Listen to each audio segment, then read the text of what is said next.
तो हेलो दोस्तों, आज हम पढ़ने वाले हैं क्या केमिकल रिएक्शंस एंड इक्वेशंस का ये होगा आज आखिरी लेक्चर। ये अपना लेक्चर नंबर 7 है। तो इसके जो पहले लेक्चर्स थे उसके अंदर आपने बहुत सी चीज़ें बात कर ली, हर चीज़ कवर हो चुकी है। ये लास्ट टॉपिक बचा हुआ करोजन एंड कुछ चीज़ और भी पढ़ना है। सब बेसिक चीज़ें हैं। 5-10 मिनट का लेक्चर होगा। बोलने के बाद है सर है नहीं, आज लेक्चर सही में 5-10 मिनट का ही होगा। काफ़ी सिंपल सा लेक्चर होगा और क्यों हल्की सी बच्ची है, करोजन होता क्या है और कुछ चीज़ पढ़ना है। सिंपल चैप्टर होगा आपका, आज खत्म हो जाएगा। तो लेकिन इसके पहले तक के जो लेक्चर्स थे वो बहुत इंपॉर्टेंट थे। लेक्चर नंबर 6, लेक्चर नंबर 4, 5 ये बहुत ज़्यादा इंपॉर्टेंट थे। आज का लेक्चर इतना इंपॉर्टेंट तो है नहीं, सिंपल कुछ चीज़ पढ़ना वो आपको आता भी है, तो आज का सिंपल टॉपिक होगा, सिंपल सा लेक्चर होगा। इसमें क्या बात करने वाले हम बात करने वाले करोजन के बारे में बात करने वाले हैं और कुछ नहीं, एकदम सिंपल सा लेक्चर होगा। अच्छी देख लेंगे, ज़्यादा कोई दिक्कत नहीं होने वाली। तो इसका 7वां लेक्चर है। आप पढ़ाई लिखाई कर रहे होंगे, आई होप कि वो आपके बोर्ड्स वगैरह करीब में है या फिर आपको पढ़ाई करना है क्योंकि टाइम बहुत कम बचा हुआ है। तो स्टार्ट करते हैं। आप सबका स्वागत है आपके प्यारे चैनल मिलियन एजुकेशन के अंदर और आज हम पढ़ने वाले हैं क्या करोजन। तो स्टार्ट करते हैं।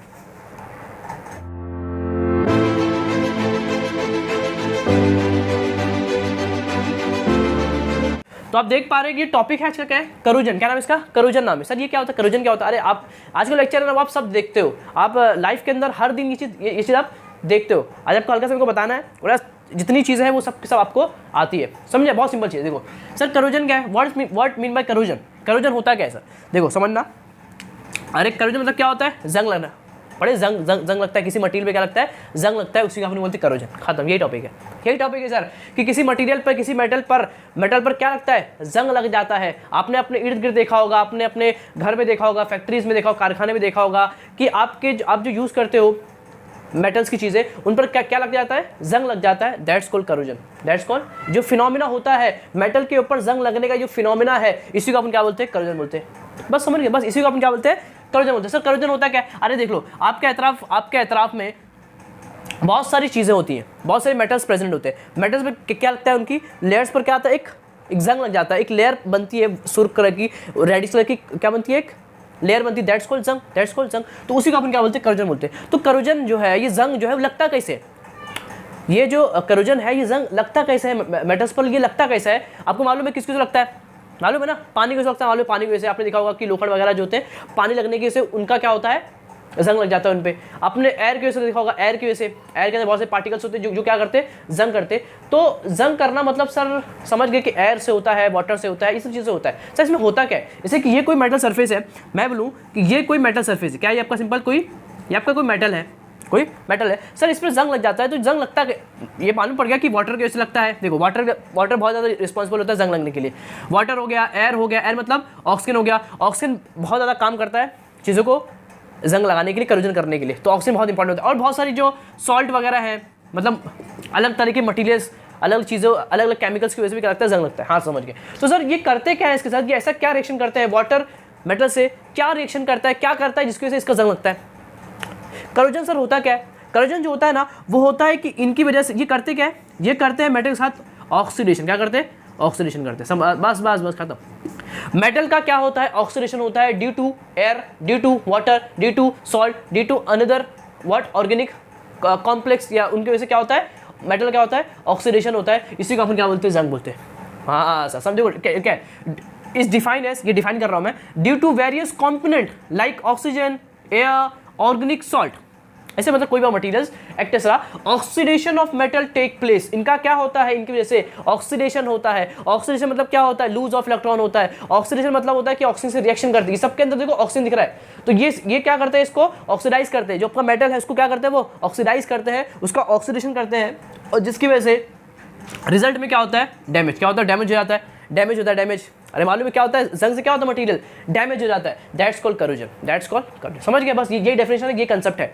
Due to air, due to water, due to another organic complexes या इनऑर्गेनिक कॉम्प्लेक्सेस बोल सकते हो। ऑर्गेनिक बोला फिर क्या बोलो? इनऑर्गेनिक बोल दो, बात चाहिए। inorganic complex, inorganic salt, etc. Oxidation of metal take place, resulting in their damage is called corrosion. तो corrosion सिंपल होता है क्या है सर? मेटल का क्या होता है? ऑक्सीडेशन. कोई बोले कि क्या होता है सर corrosion? एक लाइन बोलेंगे कि मेटल का ऑक्सीडेशन होना. मेटल क्या होना? ऑक्सीडेशन होना due to air, due to water and due to another organic या इनऑर्गेनिक कॉम्प्लेक्सेस. खत्म. सर करते क्या है ये करते क्या? मेटल का ऑक्सीडेशन करते हैं और इसकी वजह से होता है क्या? मेटल क्या होता है? डैमेज हो जाता है. उसी को हम क्या बोलते हैं? corrosion बोलते हैं. समझ गए? कोई दिक्कत नहीं सर. तो देखो होता क्या है, जैसे ये कोई मेटल है, इसका हो गया ऑक्सीडेशन, इसका क्या हो गया, ऑक्सीडेशन हो गया। तो इसमें होता है कि इस पर एक इस तरह कोई लेयर जम जाता है, मालूम है, ये कोई लेयर क्या होता है, फॉर्म होता है, आपको मालूम है। एक क्या होता है, आपकी बुक में लिखा भी हुआ है, एक लेयर क्या होता है, सिंपल तरीके से फॉर्म होता है, देखो ऐसा लिखा हुआ है, a certain type of reddish coloured solid layer. क्या बोला इसने, रेडिश कलर का होता है रेडिश कलर्ड सॉलिड लेयर। क्या बोला इसने, रेडिश कलर्ड एक तरह क्या बनता है, और लेयर क्या बनता है, एक तरह का सॉलिड लेयर बनता है। सॉलिड का होता है, देखिए हम सॉलिड लेयर बनता है, समझ गए। तो जब इनका ऑक्सीडेशन होता है तो इस पर एक लेयर फॉर्म होता है, वो लेयर होता है कैसा, रेडिश कलर्ड सॉलिड लेयर। कैसा होता है, रेडिश मतलब कुछ लाल सा होता है, कलर्ड होता है एंड सॉलिड लेयर। आपने देखा भी होगा, इसको बताने की जरूरत नहीं, आपने बहुत ये एग्जांपल्स देखे होंगे। फेरस वगैरह का जो होता है, फेरस अगर लोखंड वगैरह बहुत साल से रखा हुआ है तो उस पर क्या लगता है, जंग आ जाता है, एक तरह का एक बुरादा निकलता है, उसको अपन निकाल देते, ऐसा करके निकालते मार के। हाँ सर, वो इसको तो कैसा होता है, वो रेडिश कलर का होता है, सॉलिड होता है, तो वो लेयर बनता है, समझ गए। और ये जो जंग बन रहा है, ये जो रस्टिंग हुई है, इसकी जो मेटल ऑक्सीजन होने की वजह से जो लेयर बना है, उसी अपन क्या बोलते हैं, जंग। क्या बोलते हैं उसको अपन, जंग बोलते हैं। तो जंग का फॉर्मूला क्या है, जो करोजन है या जो जंग है, उसका फॉर्मूला क्या है, रस्ट का फॉर्मूला क्या है, रस्ट बोलो जंग बोलो, बात देखिए, इसका फॉर्मूला क्या होता है, इसका जो बना है यहाँ पे, इसका फॉर्मूला होता है, क्या होता है फॉर्मूला पता है, इसका फॉर्मूला होता है, जंग का जो फॉर्मूला है, रस्ट का जो फॉर्मूला है वो है Fe2O3.NH2O। क्या है, NH2O। ये सिंपल फॉर्मूला आप याद रखेंगे, आपके पेपर के अंदर ही आता है। एक्स लिखा है, मैंने आपकी एन यूज किया, आपकी बुक के अंदर एक्स लिखा हुआ है। तो ये है रस्ट का फॉर्मूला, ये फॉर्मूला ऑफ रस्ट। क्या ये फॉर्मूला ऑफ रस्टिंग का फॉर्मूला, ये आपको पेपर के अंदर आता है, फॉर्मूला ऑफ रस्ट। क्या ये फॉर्मूला ऑफ रस्टिंग का फॉर्मूला, जंग का फॉर्मूला क्या है, देखो, ferric oxide, we can say ferrous oxide into 10 N बोलो या फिर X बोलो, बात एक ही, H2O। N मतलब होता है वाटर, क्या होता है, वाटर ऑफ क्रिस्टलाइजेशन। क्या होता है, वाटर ऑफ क्रिस्टलाइजेशन। ये आपको बुक में नहीं है, मतलब कितना ज़्यादा वाटर प्रेजेंट है और कुछ नहीं। यहाँ पे कभी 1 होगा, कभी 2 होगा, कभी 3 होगा, इससे कोई फर्क नहीं पड़ेगा। तो that's the formula of rust, Fe2O3.NH2O। Fe2O3 याद रखेंगे, बहुत इंपॉर्टेंट है, Fe2O3.NH2O। देखो लोखंड पे हुआ है ऑक्सीडेशन, देखो ये Fe मतलब क्या है, लोखंड मेटल है, तो मेटल का हुआ है ऑक्सीडेशन। देखो मेटल का क्या होता है, ऑक्सीडेशन। सब याद रख सकते हो फॉर्मूला, मेटल का क्या होता है, ऑक्सीडेशन होता है। 2 3 लगा देंगे और H2O लगा देंगे, सिंपल। देखो ऑक्सीजन की वजह से, एयर की वजह से और वाटर की वजह से मेटल का क्या होना, ऑक्सीडेशन होना। देखो यहाँ पे दिख रहा है, वाटर की वजह से, एयर की वजह से मेटल का क्या होना, ऑक्सीडेशन होना, दैट्स कॉल्ड व्हाट, करोजन। तो ये फॉर्मूले में आप समझ सकते हो, बहुत इंपॉर्टेंट फॉर्मूले, याद रखेंगे। Fe2O3.NH2O या फिर XH2O। X क्या होगा आपका, N क्या होगा, सिंपल ये वाटर ऑफ क्रिस्टलाइजेशन है, मतलब कुछ कभी 1 होगा, कभी 2 होगा, कभी 3 होगा, ये डिपेंड करता है कि कितना ज़्यादा पानी है, और कुछ नहीं, समझ गए फॉर्मूला, समझ गए। रेडिश कलर का होता क्या है, और इससे होता क्या है, आपका जो मटेरियल क्या होता है, डैमेज। क्या होता है, ये डैमेज हो जाता है, मालूम है ना क्या होता है, फिर डैमेज करता है, फिर अपन क्या करते हैं, कोटिंग करते हैं, पेंट करते हैं, ताकि फिर से क्या हो जाए, सही हो जाए। समझ गए, कोई दिक्कत नहीं। तो ये आपको ऊपर से समझ गया। अब देखो ये जो फॉर्मूला बना है, जो जंग लगता है, ये जो फॉर्म हुआ है, ये ऐसे नहीं फॉर्म होता। It is not a simple process. It is not a simple, ये इतना आसान प्रोसेस नहीं है कि सिंपल तरीके से फॉर्मूला बन जाएगा। तो इसका, चूंकि ये क्या है आपका, ये एक तरह का इलेक्ट्रोकेमिकल रिएक्शन है। क्या ये सिंपल तरह का रिएक्शन नहीं होता। ये जो रिएक्शन हो रहा है, जो ऑक्सीडेशन ऑफ मेटल हो रहा है, it is a electrochemical reaction. क्या सर ये क्या है, it is a electrochemical reaction. ये क्या होता है, इसको समझते, इसको नोट कर लेंगे। तो ये जो रिएक्शन है, जो रस्टिंग का जो प्रोसेस है, इसमें जो फॉर्मूला बन के आ रहा है Fe2O3.NH2O, ये कोई सिंपल रिएक्शन नहीं है। रस्टिंग का जो प्रोसेस है, ये कोई सिंपल रिएक्शन नहीं है, it is a electrochemical reaction. क्या ये इलेक्ट्रोकेमिकल रिएक्शन, इसका मतलब sir what mean by electrochemical reaction, समझना। तो काफी अच्छा टॉपिक होता है, टीचर यहाँ से थोड़ा सा गायब कर लेते हैं, वो मतलब बताते नहीं है। इलेक्ट्रोकेमिकल, क्या है इसका नाम, इलेक्ट्रोकेमिकल रिएक्शन। मतलब सर क्या होता है, ये कौन सा रिएक्शन है सर, अभी तो इसको कोई पढ़े नहीं। What mean by electrochemical reaction, मतलब ऐसा कोई रिएक्शन जिसके अंदर we are use what, electrodes. क्या यूज करते हैं, इलेक्ट्रोड यूज करेंगे, मतलब कैथोड और एनोड यूज करेंगे। We are use what, cathode और anode, that's called electrochemical reaction, in which we are use what, electrode, that's called what, electrochemical reaction. तो होता क्या है, जैसे मान लो आपका कोई फेरस है, क्या आपके पास फेरस है, उसी फॉर्मूला क्या है, देखो फॉर्मूला क्या, Fe2O3.NH2, ये फॉर्मूला है ना। मतलब कि आपका फेरस पर क्या हो रहा है, ऑक्सीडेशन। क्या हो रहा है, फेरस का क्या हो रहा है, ऑक्सीडेशन हो रहा है, सिंपल। अब देखो होता क्या है समझना। आपका जो फेरस है उसका क्या हो रहा है, ऑक्सीडेशन। क्या हो रहा है, ऑक्सीडेशन हो रहा है। तो ये जो प्रोसेस है वो इतना आसान नहीं होता। होता क्या पता है, होता क्या आपकी बुक में नहीं है सब।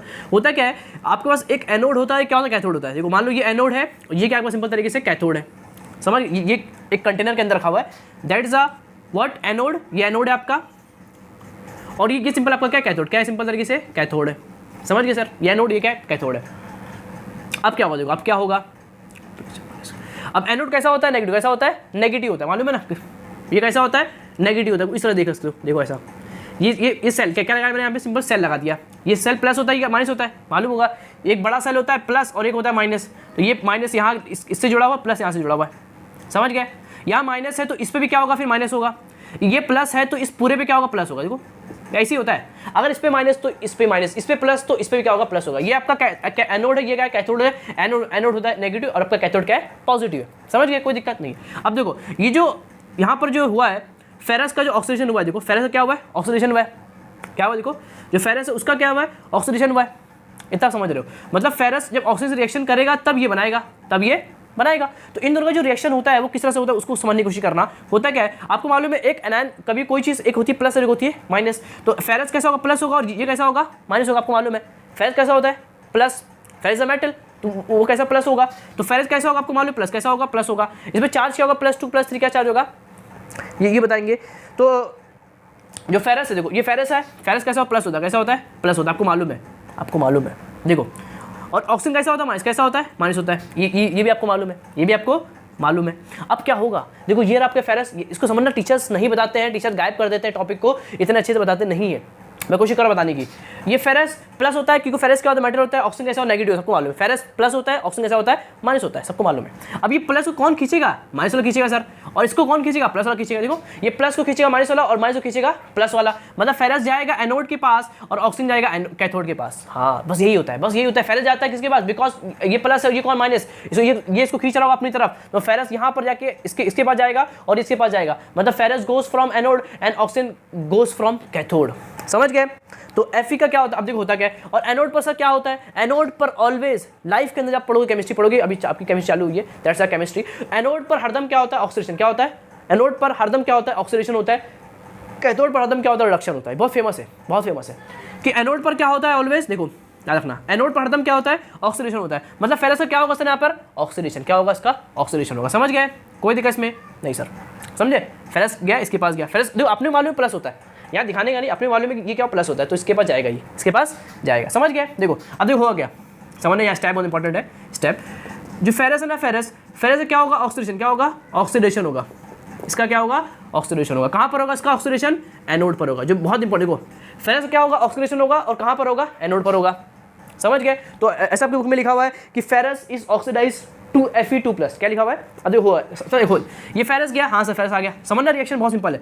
फेरस अब क्या होगा सर, अब इसका क्या होगा, ऑक्सीडेशन होगा। अब सर होता क्या है ऑक्सीडेशन, ये भूल गए सर, अगर आपको अच्छे इसके पहले का लेक्चर मैंने वहाँ पे इन डिटेल बताया कि ये होता क्या है, वो छोड़ दो, ऑक्सीजन लेना देना यहाँ पे नहीं है। यहाँ पर होता है कि ऑक्सीडेशन मतलब होता है कि जो इलेक्ट्रॉन क्या करता है, लूज करता है, that's called lose of electron, that's called lose of electron, lose of electron is called oxidation. तो ये इलेक्ट्रॉन क्या करेगा, लूज करेगा। देखो इसने 2 इलेक्ट्रॉन क्या कर दिया, लूज कर दिया, वो जितना लूज करता है उस पर उतना प्लस आता है।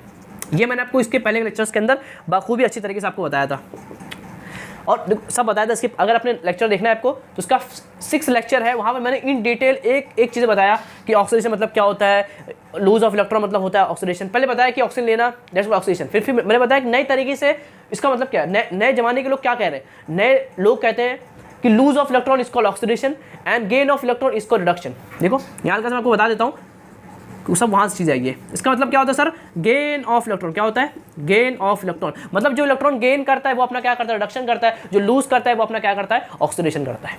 फंडा क्लियर है। फिर मैं बताया भी था, जो मेटल्स होते हैं वो क्या करते हैं, कभी भी ऑक्सीडेशन करते हैं, जो नॉन मेटल्स होते हैं वो अपना कभी क्या करते हैं, रिडक्शन करते हैं, क्या करते हैं, रिडक्शन करते हैं। सब मैंने आपको इसके पहले लेक्चर्स के अंदर बताया था, जो मेटल्स होते हैं वो क्या करते हैं, ऑक्सीडेशन करते हैं, जो नॉन मेटल्स होते हैं वो क्या करते हैं, अपना रिडक्शन करते हैं। समझ गया, लूज ऑफ इलेक्ट्रॉन इसका मतलब ऑक्सीडेशन, गेन ऑफ इलेक्ट्रॉन इसका मतलब रिडक्शन। तो ये मेटल था, इसका होना था ऑक्सीडेशन, तो इसने अपने कुछ देखो 2 इलेक्ट्रॉन लूज कर दिया। मैंने ये बताया था आपको कि 2 इलेक्ट्रॉन ये लूज भी करेगा, मैंने सब चीज़ बता दिया था, एवरी चीज़ें, एवरी सिंगल पॉइंट मैंने आपको बताया। ये 2 इलेक्ट्रॉन लूज क्यों करा, बिकॉज ऑफ इसकी वैलेंसी कितनी होती है, 2 होती है, जिसकी वैलेंसी जितनी होती है वो इतना लूज करता है। फिर मैंने ये भी बताया था कि वो इलेक्ट्रॉन लूज ही क्यों करता है। अपने लेक्चर्स काफ़ी ऊपर लेवल तक होते हैं, अगर आप देखोगे ना तो आपको फील आ जाएगा टॉपिक का कि कोई चीज़ होती ही क्यों है।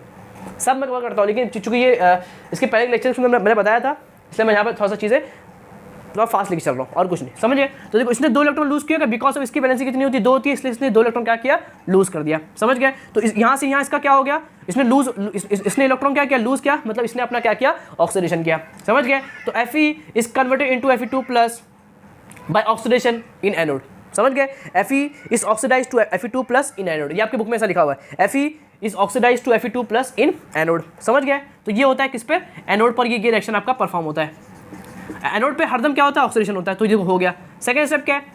जो आपका ऑक्सीजन है उसका होगा रिडक्शन। क्या होगा? उसका रिडक्शन होगा। और ये कहाँ पर होता है रिडक्शन? आपको मालूम है, कैथोड पर होता है। कैथोड पे ऑलवेज रिडक्शन होता है। अब देखो ये सब समझने थोड़ा सा इंपॉर्टेंट है। ये रहा आपका ऑक्सीजन, ये रहा आपका ऑक्सीजन। अब ये क्या करेगा पता है? ऑक्सीजन क्या करेगा? ऑक्सीजन बनाना H2O, ऑक्सीजन को फॉर्म करना H2O। तो तब क्या करेगा? तभी क्या करेगा? ये 4H+ लेगा और 4 इलेक्ट्रॉन लेगा। क्या 4 इलेक्ट्रॉन, 4H+ और 4 इलेक्ट्रॉन ये क्या करेगा? लेगा। कौन? ऑक्सीजन क्या करेगा? 4H+ और 4 इलेक्ट्रॉन लेगा बिकॉज ऑफ इसको बनाना H2O। जब ये इससे रिएक्शन करेगा, इन सब जब रिएक्शन करेंगे दे फॉर्म H2O। देखो H2O बनाएंगे। क्या बनाएंगे? ये H2O बनाएंगे। देखो समझ गए? कोई दिक्कत? देखो 2 ऑक्सीजन और 1 hydrogen, that's called what? H2O formation. और उसका बैलेंस कर सकते हो रिएक्शन को। देखो you have to balance this reaction. यहाँ पे आप 2 कर दो बस। देखो 2 दूनी 4 हाइड्रोजन और 2 ऑक्सीजन। देखो 2 ऑक्सीजन है, 2 ऑक्सीजन है, 4 हाइड्रोजन और 4 हाइड्रोजन। मतलब ये रिएक्शन आपकी सिंपल क्या हो गई? ये बैलेंस हो चुकी है। समझ गए? कोई दिक्कत नहीं सर। मैंने क्या बोला? ऑक्सीजन को बनाना है, H2 बनाना है। H2 बनाने के लिए मेरे को चाहिए कितना? 4H+। क्या चाहिए मेरे को? मतलब मेरे को 2H+ चाहिए। यहाँ 2 था इसलिए मैंने 4 यूज़ किया। तो मैंने आपको करना क्या है? 2 ऑक्सीजन लेना है, 4H+ और 4 इलेक्ट्रॉन लेना है। इससे क्या बनता है? कभी वाटर क्या बनता है? वाटर बनता है। 4H+ और 4 इलेक्ट्रॉन ले लो, आपका क्या बन जाएगा? H2O बन जाएगा। ये रिएक्शन होता है किस पे? कहाँ पे होता है? कैथोड पे होता है। देखो इसने इलेक्ट्रॉन क्या किया? गेन किया। गेन ऑफ इलेक्ट्रॉन इसको रिडक्शन। देखो इसने इलेक्ट्रॉन क्या किया? गेन किया ना। गेन क्या? इसका मतलब इसने क्या किया? अपना रिडक्शन किया। समझ गए? कोई दिक्कत नहीं। ये कहाँ पर होता है बोलोगे? कैथोड। कहाँ पर होता है? कैथोड पर होता है। समझ गए? कोई दिक्कत नहीं सर। अब देखो ये जो Fe2+ बना हुआ ना, Fe2+ जो होता है ना, फिर से क्या करता है? ऑक्सीडाइज। क्या होता है? फिर से ये ऑक्सीडाइज होता है और फिर से 1 इलेक्ट्रॉन लूज करता है और Fe3+ क्या बनाता है? Fe3+ बनाता है। फिर से 1 इलेक्ट्रॉन लूज करता है। कौन? Fe2+ goes from anode and oxidise Fe2+ from Fe3+। Fe2+ से Fe3+ क्या होता है? ये ऑक्सीडाइज होता है। फिर से 1 इलेक्ट्रॉन क्या करता है? लूज करता है। अब ये रहा Fe3+। अब देखो क्या होगा? देखो ये रहा Fe3+, ये रहा Fe3+, ये रहा और ये रहा आपका वाटर मॉलिक्यूल जो निकला। ये है आपका आंसर, इसको यूज़ किया। फिर ये रहा आपका आंसर, इसको मैंने यूज़ किया। अब क्या होंगे? अब क्या होगा सब बताओ?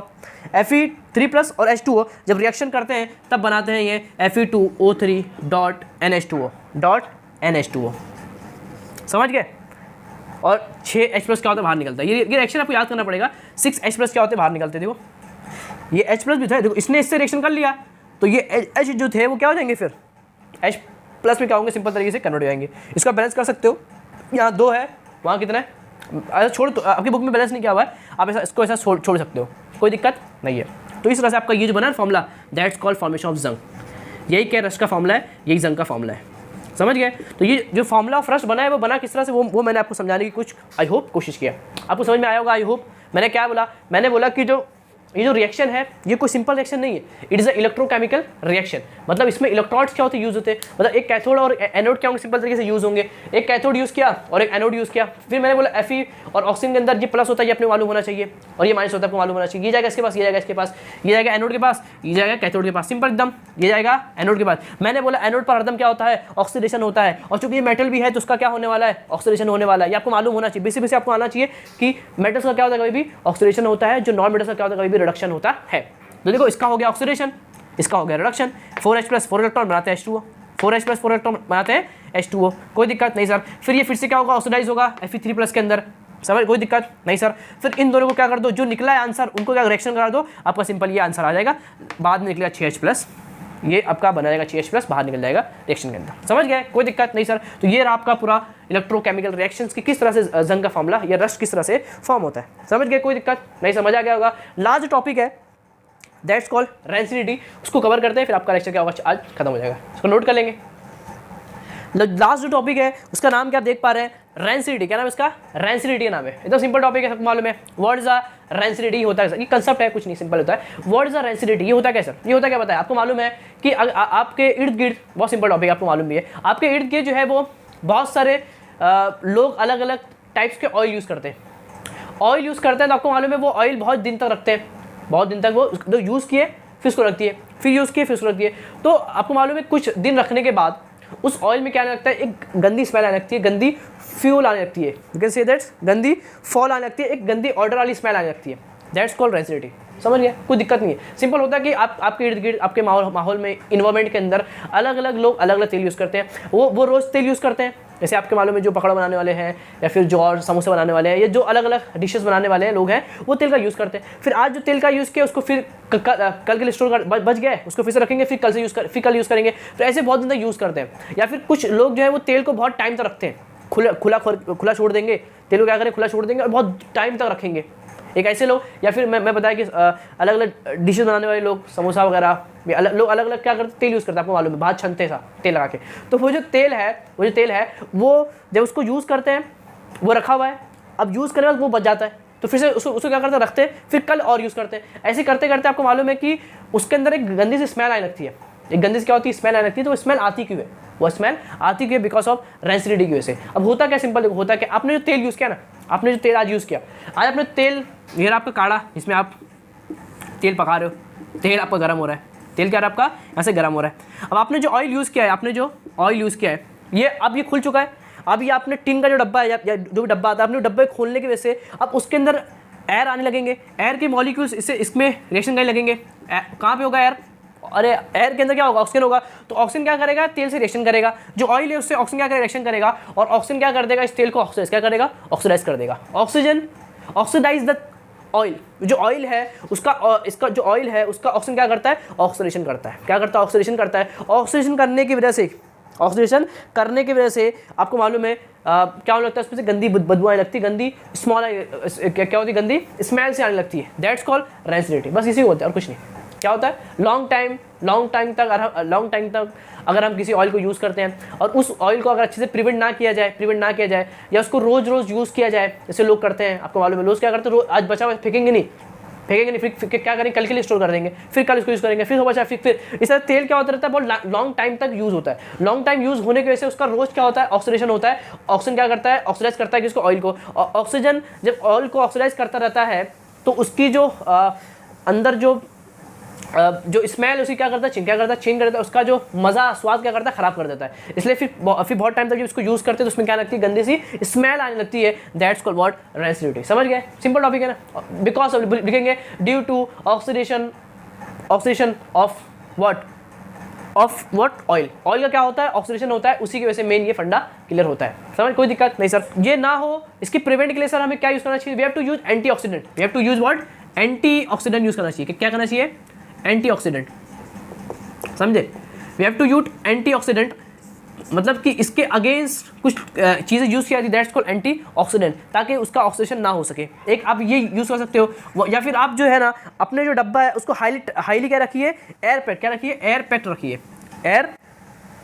पैक रखिए। इससे आपका काम हो सकता है। जो आपका डब्बा है, जो आपका डब्बा उसको क्या रखिए, एयर पैक रखिए। इससे आप क्या कर सकते हो, उसको कुछ लॉन्ग टाइम तक उसको आप क्या कर सकते हो, बजा सकते हो, अच्छे से रख सकते हो संभाल कर। समझ गए। तो ये कुछ होती है चीज़ें जो आपके पेपर में कभी कभी आ जाती है। व्हाट्स रेंसिडिटी, ये सब चीज़ें बहुत सिंपल सा कंसेप्ट होता है कि ऑयल का बहुत टाइम तक रखे जाने की वजह से उसका क्या होता है, ऑक्सीडेशन होता है। और ये करते कौन है, ऑक्सीजन करता है, जो एयर के अंदर होता है। एयर क्या करता है, इसको ऑक्सीडाइज करता है। इसके लिए इसका जो जायका है वो क्या होता है, ख़राब हो जाता है। इसलिए उसमें क्या होती है, स्मेल आने लगती है। इसलिए इसका यूज़ करने पर लोग का जो स्वाद वो क्या होता है, ख़राब हो जाता है। That's called rancidity. समझ गए। इसको दूर करना है तो आपको you have to use what, antioxidant. या आप यूज़ कर सकते हो एयर पैक्ड डब्बे, यू हैव टू यूज़, ताकि एयर पैक्ड होगा तो उसमें ऑक्सीजन जाएगा नहीं, तो फिर आप कुछ टाइम उसको और बचा सकते हो। तो ये है आपका टॉपिक ऑफ लास्ट टॉपिक या फिर चैप्टर का, जो क्या होगा अच्छी तरीके से खत्म हो गया। तो इस तरह से आपका पूरा चैप्टर इन डिटेल कवर हो चुका है, each and every single step. और बहुत सारे चीज़ें मैंने इसमें आपके चैप्टर को बताई, काफ़ी डिटेल में मैंने आपको बताया, इतना आपको टीचर्स नहीं बताते हैं। मुझे यकीन है, इतना तो पढ़ाते वक्त मुझे मालूम पड़ा कि टीचर्स इतना आपको डिटेल में नहीं बताते हैं। मैंने कोशिश की आपको एक ही चीज़ें इन डिटेल बताने की कोशिश किया, ताकि आपको इस चैप्टर के अंदर कोई भी दिक्कत ना हो। आप मेरे लेक्चर देखिए और दूसरे को लेक्चर देख लिए, कंपेयर किए तो आपको मालूम पड़ जाएगा कि लोगों का वो कितना पढ़ाते हो, मैं कितना पढ़ाता हूँ। समझ गए। उनको टाइम नहीं होता, उनकी भी कोई गलती नहीं, उनका क्या नहीं, टाइम नहीं होता। उनको बहुत कुछ पढ़ाना होता है, बहुत सारे उनके भी काम होते हैं, तो वो ज़्यादा चीज़ों को बता नहीं पाते इन डिटेल, इतना उनका टाइम नहीं होता। लेकिन आप उन कोशिश कर रहे हैं चीज़ों को इन डिटेल बताने की, ईच एंड एवरी, एक सिंगल स्टेप से लेकर, रिएक्शन से लेकर, जितनी चीज़ हो सकती थी चैप्टर के अंदर, मैंने आपको बहुत सारे चीज़ें आपको बता दी। आपको क्या करना है, उसको नोट करना है, चीज़ों को नोट्स बनाना है। नोट्स बनाना साइंस के अंदर बहुत इंपॉर्टेंट है। तो नोट्स क्या करेंगे, आप बनाते रहेंगे, पढ़ाई वगैरह करते रहेंगे, रिएक्शंस वगैरह, बहुत सारे रिएक्शन मैंने इस चैप्टर के अंदर बताया, तो उसको क्या करेंगे, रिवाइज करेंगे, प्रैक्टिस करते रहेंगे। कोई दिक्कत रहेगा तो क्या करेंगे, कमेंट करेंगे, मैं आपको उसका आंसर दे दूँगा। और क्या करेंगे, लेक्चर्स को क्या करेंगे, शेयर करेंगे अपने दोस्तों के अंदर, ताकि वो भी कुछ चीज़ें सीख और समझ सके, ताकि उनके भी जो डाउट्स है वो क्या हो सके, क्लियर हो सके। तो पढ़ाई करते रहेंगे। मैं बोलता हूँ नेक्स्ट लेक्चर में जहाँ हम बात करने वाले हैं इसके 4th चैप्टर के बारे में, उसको पढ़ेंगे अच्छे से इन डिटेल। तो पढ़ाई करते रहें। मैं बोलता हूँ उसके नेक्स्ट लेक्चर में। जब तक के लिए ओके बाय।